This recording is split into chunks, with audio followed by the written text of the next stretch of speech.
April 1st, 1945. Love Day. That's what we called the morning we hit the beaches of Okinawa, the largest island in the Ryukyu chain, just 350 miles south of the Japanese home islands. I was aboard USS Pennsylvania, flagship of Admiral Deyo's Task Force 54, watching the preliminary bombardment tear into the Hagushi landing beaches. Our 14-inch guns had been firing since dawn, each shell weighing nearly 1,400 pounds, designed to obliterate whatever Japanese defensive positions waited behind those ridgelines. But something was wrong. The beaches were too quiet. No artillery fire, no machine gun nests, no desperate banzai charges into the surf. After Iwo Jima, where every yard of volcanic sand had cost us blood, this felt like a trap. And in a way it was. The Japanese had learned from Saipan, from Tinian, from every island where we'd crushed their beach defenses with naval gunfire. This time, they were waiting inland, in caves and tunnels carved deep into Okinawa's limestone ridges. And they had something else waiting for us.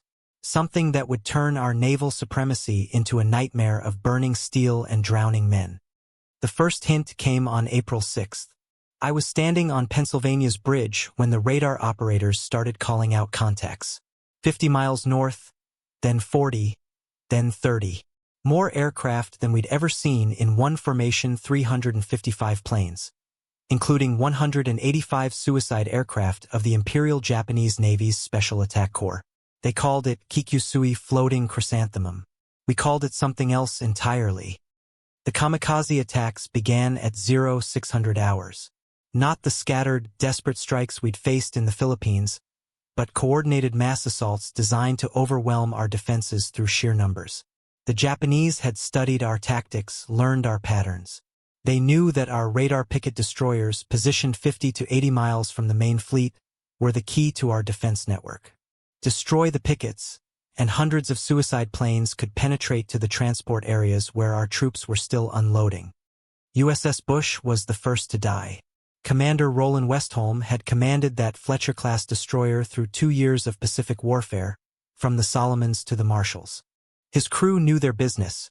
Radar operators who could track aircraft through electronic jamming, gunners who could hit diving planes at 2,000 yards, damage control teams who could save a ship with half her hull blown away.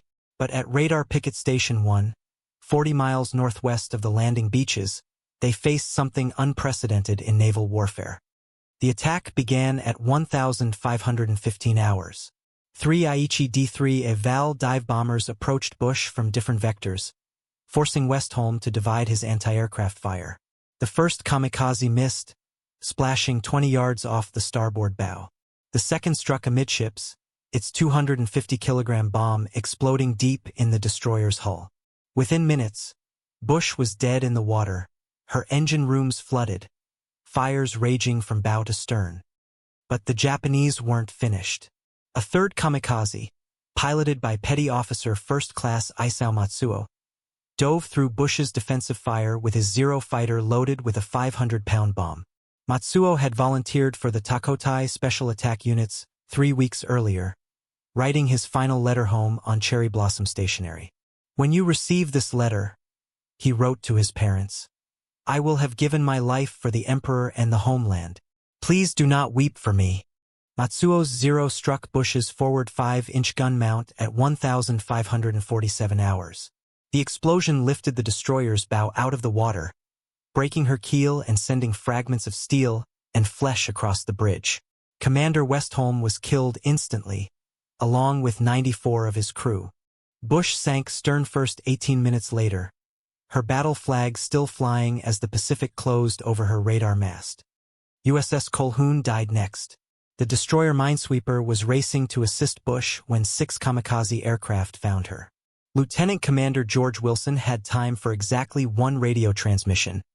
"We are under attack by multiple aircraft," before the first suicide plane struck his ship's superstructure. The explosion demolished Colquhoun's bridge and killed Wilson at his command post. 3 more kamikazes followed, each impact driving the destroyer deeper into the water. Colquhoun capsized and sank at 1830 hours, taking 35 more American sailors to the bottom. This was the reality of Kikusui operations. The Japanese had transformed their aircraft into guided missiles, piloted by men who had already accepted death. Each kamikaze pilot underwent intensive training at Kanoya Airfield on Kyushu, learning to fly their aircraft directly into American ships with maximum destructive effect. They studied photographs of our vessels, memorized the locations of fuel tanks and ammunition magazines, practiced diving attacks until they could hit a target the size of a destroyer's bridge from 3,000 feet. Lieutenant Commander Frederick Moosbrugger, commanding USS Laffey at Radar Picket Station 1, watched Bush and Colquhoun die through his binoculars. His own ship had survived the night battle off Guadalcanal, had bombarded Japanese positions from Bougainville to Iwo Jima. Laffey's crew was experienced, her guns well-maintained, her damage control teams among the best in the Pacific Fleet. But as the sun set on April 6th, Moosbrugger knew that experience might not be enough.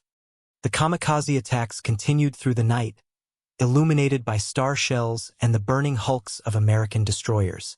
Japanese pilots flew by moonlight, guided by the flames of their victims toward the radar picket stations. Our combat air patrol Marine Corsairs and Navy Hellcats fought desperately to intercept the suicide formations, but there were too many aircraft and too few fighters. Some kamikaze pilots made it through our defensive screen by flying at wavetop level, below our radar coverage, before climbing at the last moment to dive on their targets. April 12th brought the second major Kikusui assault. This time, the Japanese committed 185 suicide aircraft and 150 fighters, the largest coordinated air attack in Pacific theater history. The formations approached from multiple directions, forcing our task force commanders to spread their defensive fires across dozens of targets simultaneously. Admiral Turner's flagship watched helplessly as kamikaze aircraft penetrated our outer defense ring and dove on the transport areas where troops were still unloading. USS Manert L.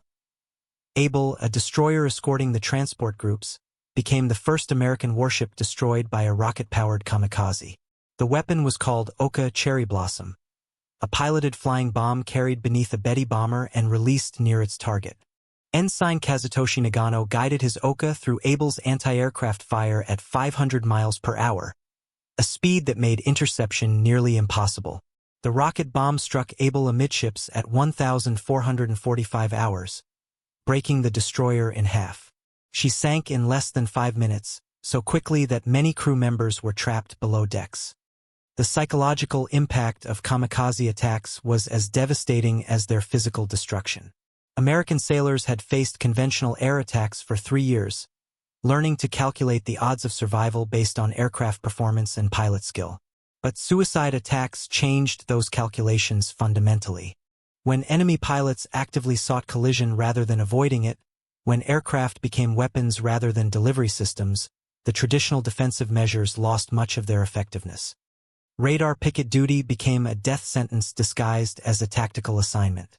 Destroyers and destroyer escorts stationed at the outer defense ring absorbed the full fury of kamikaze formations before they could reach the main fleet.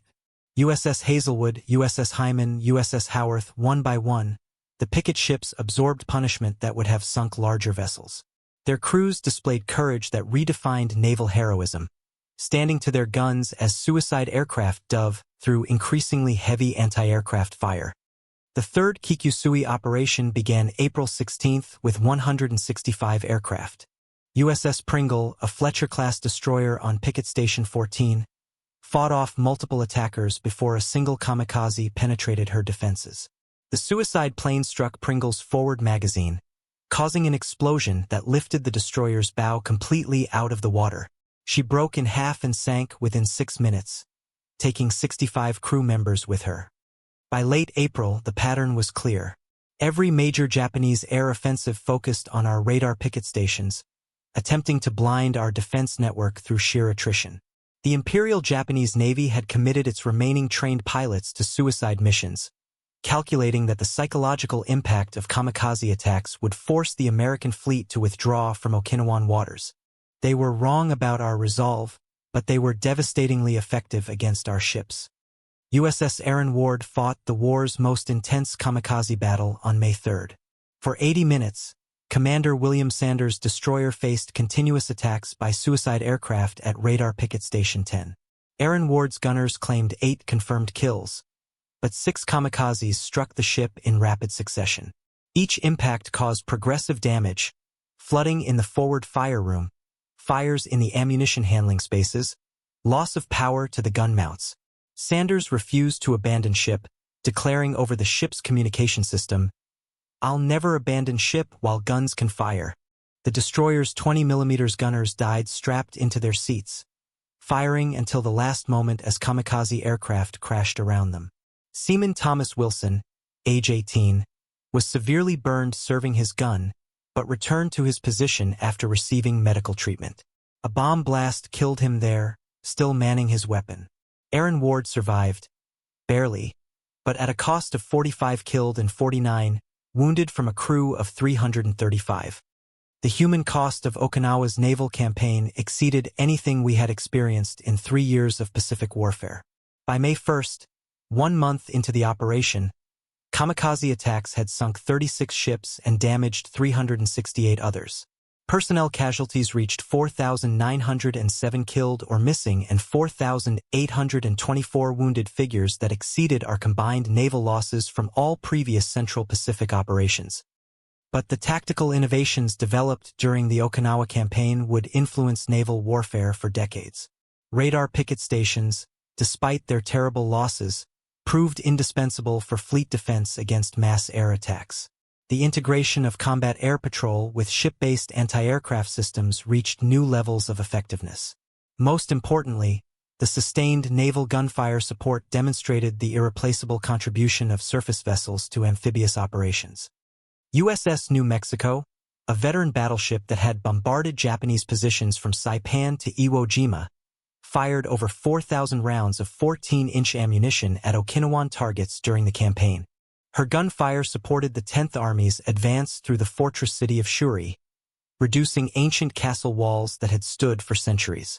The psychological impact on Japanese defenders was enormous. Captured soldiers described the terror of facing naval gunfire that could arrive without warning, guided by aircraft spotters who called down destruction with mathematical precision. The 4th Kikusui assault on April 27 demonstrated the Japanese commitment to their suicide tactics. Despite mounting pilot losses and dwindling aircraft reserves, the Imperial Japanese Navy launched 110 kamikaze aircraft against our fleet. USS Ralph Talbot, a destroyer minesweeper on anti-submarine patrol, was struck by 2 suicide aircraft within minutes. The first kamikaze destroyed her forward gun mount. The second penetrated her engine room, causing catastrophic flooding. Talbot's damage control teams fought for hours to save their ship, pumping seawater with portable equipment while her hull settled deeper into the Pacific. By June, the nature of kamikaze attacks had changed. The Japanese were running out of experienced pilots and operational aircraft. The 10th and final Kikusui operation on June 21 involved only 45 suicide planes, most piloted by barely trained teenagers with fewer than 50 hours of flight time. But even these desperate attacks could be lethal. USS William D. Porter was sunk by a single kamikaze on June 10, not from a direct hit, but from an underwater explosion when the suicide plane's bomb detonated beneath her hull. The campaign's statistics revealed the intensity of our struggle. In 82 days of combat operations, Japanese forces launched approximately 1,900 kamikaze sorties against American naval forces off Okinawa. Combined with conventional bombing and torpedo attacks, total Japanese aircraft involvement exceeded 3,700 sorties. Our losses included 36 ships sunk and 368 damaged, with naval personnel casualties of 9,731 killed, wounded, or missing. But statistics could not capture the human dimension of what we endured. Sailors described time distortion during kamikaze attacks, seconds stretching eternally while tracer streams sought incoming aircraft. The acrid smoke from anti-aircraft guns mixed with the stench of burning aviation gasoline from crashed planes, creating sensory memories that lasted lifetimes. Most devastating were the sounds of trapped shipmates calling for help from flooded compartments, their voices growing weaker as seawater rose around them. The radar picket destroyers bore the heaviest burden. These ships, positioned at extreme range from supporting forces, served as the fleet's early warning system and primary kamikaze targets.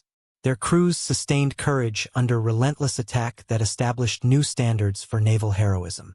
Many destroyers returned repeatedly to picket stations after battle damage repairs, their crews knowing full well the odds they faced. USS Laffey exemplified this courage during the 5th Kikusui assault on April 16. For 80 minutes, the destroyer fought off 22 separate kamikaze attacks while maintaining her position at Radar Picket Station 1. Her gunners destroyed 8 attacking aircraft, but 6 kamikazes struck the ship. Laffey's survival testified to superior damage control training and the determination of her crew to save their ship under impossible conditions. The psychological warfare aspect of kamikaze attacks was deliberately calculated by Japanese commanders. They understood that suicide tactics would force American crews to confront their own mortality in ways that conventional warfare did not.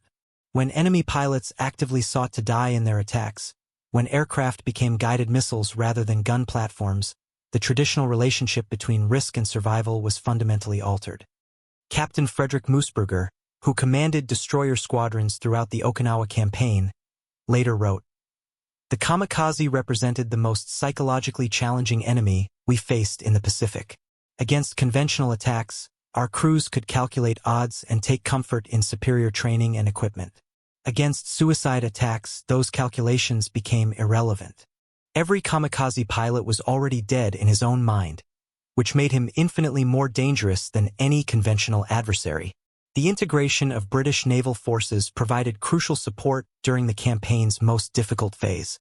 Task Force 57, commanded by Admiral Bruce Fraser, operated against Japanese airfields in the Sakishima Islands, preventing many kamikaze aircraft from reaching Okinawan waters. HMS Formidable, HMS Victorious, and HMS Indomitable absorbed multiple kamikaze hits during these operations, their armored flight decks proving more resistant to suicide attacks than American carrier designs. Shore bombardment operations continued throughout the 82-day campaign, with battleships and cruisers providing fire support for the 10th Army's advance across Okinawa. USS Tennessee fired more than 3,000 rounds of 14-inch ammunition, her gunners achieving remarkable accuracy despite constant harassment by kamikaze aircraft. The coordination between naval spotters and ship gunfire reached new levels of sophistication, with shells landing within 50 yards of American frontline positions without causing friendly casualties. The capture of Shuri Castle on May 29 marked the beginning of the end for organized Japanese resistance on Okinawa. Marines of the 1st Battalion, 5th Regiment, raised the American flag over ruins that had stood since the 14th century, while naval gunfire continued to support the final push toward Okinawa's southern tip. But kamikaze attacks persisted until the campaign's final day, with suicide pilots continuing their missions even as their ground forces collapsed. Lieutenant General Mitsuru Ushijima, commanding Japanese forces on Okinawa, committed seppuku on June 22 rather than face capture. His final message to Tokyo acknowledged the tactical effectiveness of American naval forces. The enemy's superiority in naval gunfire and air support has made resistance impossible. Our forces have fought with utmost courage, but cannot overcome such material disadvantage. The hospital ship USS Mercy, clearly marked with red crosses and operating under Geneva Convention protections, was attacked by a kamikaze on April 28. The suicide pilot circled the vessel completely before diving into her superstructure, killing medical personnel who were treating wounded from previous attacks. This violation of international law demonstrated the fanatical commitment of kamikaze pilots to their mission, regardless of conventional warfare limitations. Damage control innovations developed during the Okinawa campaign became standard practice throughout the Navy. The effectiveness of prepositioned firefighting equipment, emergency power systems, and portable pumping units meant the difference between survival and loss for dozens of damaged vessels. USS Franklin D. Roosevelt, struck by 2 kamikazes during the 8th Kikusui assault, was saved through exemplary damage control work that kept her afloat despite massive flooding in 3 compartments. The weather added another dimension to our ordeal. Monsoon rains beginning in mid-May transformed Okinawa into a muddy quagmire, complicating ground operations while creating perfect conditions for kamikaze attacks. Low-hanging clouds provided concealment for suicide aircraft until the final moments of their dives. while heavy seas made damage control work exponentially more difficult aboard vessels that had absorbed kamikaze hits. Night kamikaze attacks proved particularly challenging for our defensive systems. Japanese pilots used moonlight and star shells to navigate toward their targets, while our radar operators struggled to distinguish between friendly and enemy aircraft in the electronic confusion of nighttime operations. USS Haggard was struck by a night-flying kamikaze on May 11th, the suicide pilot using the destroyer's own searchlights to guide his final dive. The ammunition expenditure during the Okinawa campaign exceeded all previous Pacific operations combined. Task Force 54 vessels fired over 184,000 rounds of 5-inch ammunition in direct support of ground forces, while consuming hundreds of thousands of rounds in anti-aircraft defense. USS Mississippi, assigned to demolish Shuri Castle, fired 2,289 rounds of 14-inch projectiles in 6 weeks of continuous bombardment. Medical facilities aboard our ships faced unprecedented challenges treating kamikaze casualties. Burns from aviation gasoline fires required specialized treatment that had not been anticipated in pre-war medical planning. The hospital ship USS Repose treated over 3,000 wounded during the campaign, her medical staff working around the clock to save lives while under constant threat of kamikaze attack. Communication systems proved vital to coordinating defense against mass kamikaze formations. The fighter direction officers aboard radar picket destroyers vectored combat air patrol aircraft toward incoming threats while simultaneously coordinating their ship's anti-aircraft fire. This integration of air and surface defenses reached new levels of sophistication, though it could not prevent determined suicide pilots from reaching their targets. The final kamikaze attack off Okinawa occurred on August 15, 1945, the same day Emperor Hirohito announced Japan's surrender. A lone Yokosuka P-1Y Francis bomber, apparently unaware of the ceasefire, dove on USS Missouri in Tokyo Bay. The attack failed when the aircraft was shot down by the battleship's anti-aircraft guns, ending 4 months of suicide warfare that had claimed nearly 5,000 American naval casualties. Admiral Chester Nimitz, visiting Okinawa after the campaign's conclusion, addressed the assembled crews of ships that had survived the kamikaze onslaught. "You have faced an enemy unlike any in naval history, pilots who sought death rather than avoiding it, aircraft that became weapons rather than platforms. Your courage in the face of such unprecedented tactics has established new standards for naval service. The victory at Okinawa was purchased with your blood and your determination. The lessons learned during those 82 days of kamikaze warfare influenced American naval development for decades. Radar picket stations became standard elements of carrier task force defense. Combat air patrol tactics were refined to provide maximum coverage against suicide attacks. Most importantly, the proximity fuse for anti-aircraft shells, which detonated when near an aircraft rather than requiring direct hits, was perfected during the Okinawan campaign and credited with saving hundreds of ships from kamikaze destruction. Captain William Callahan, who commanded USS Hugh W. Hadley during her epic defense of Picket Station 15, wrote in his action report, "My crew fought 1 hour and 35 minutes against overwhelming aircraft attacks, destroying 23 enemy planes. I am proud to record that I know of no record in naval history of a destroyer crew fighting so long against such odds. The kamikaze represented the ultimate test of American seamanship, and my men proved worthy of our traditions.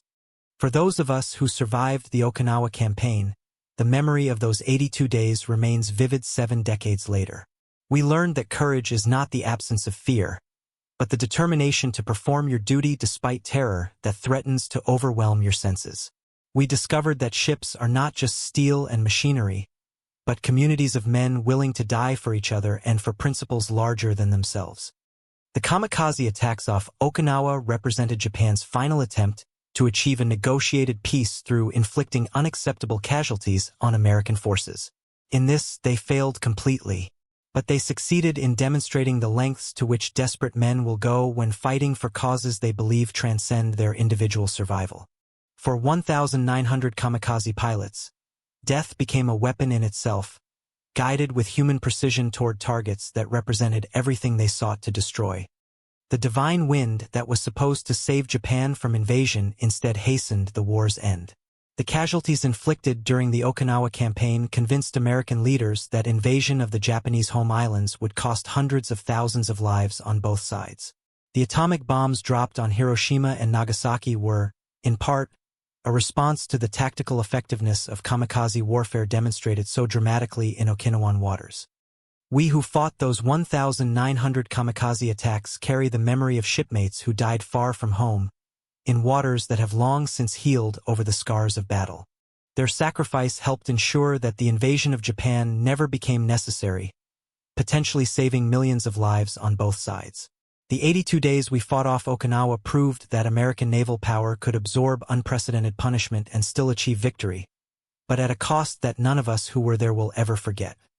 The radar picket sailors who stood to their guns as suicide aircraft dove through increasingly heavy fire established standards of courage that echo through naval history. Their example reminds us that freedom's defense sometimes requires ordinary men to perform extraordinary acts, to face death with steady hands and clear minds when everything they hold dear depends on their performance. For 82 days, we fought 1,900 kamikaze attacks off Okinawa. We won. But victory came at a price that changed every man who paid it, and the lessons learned in those blood-soaked waters continue to influence naval warfare to this day.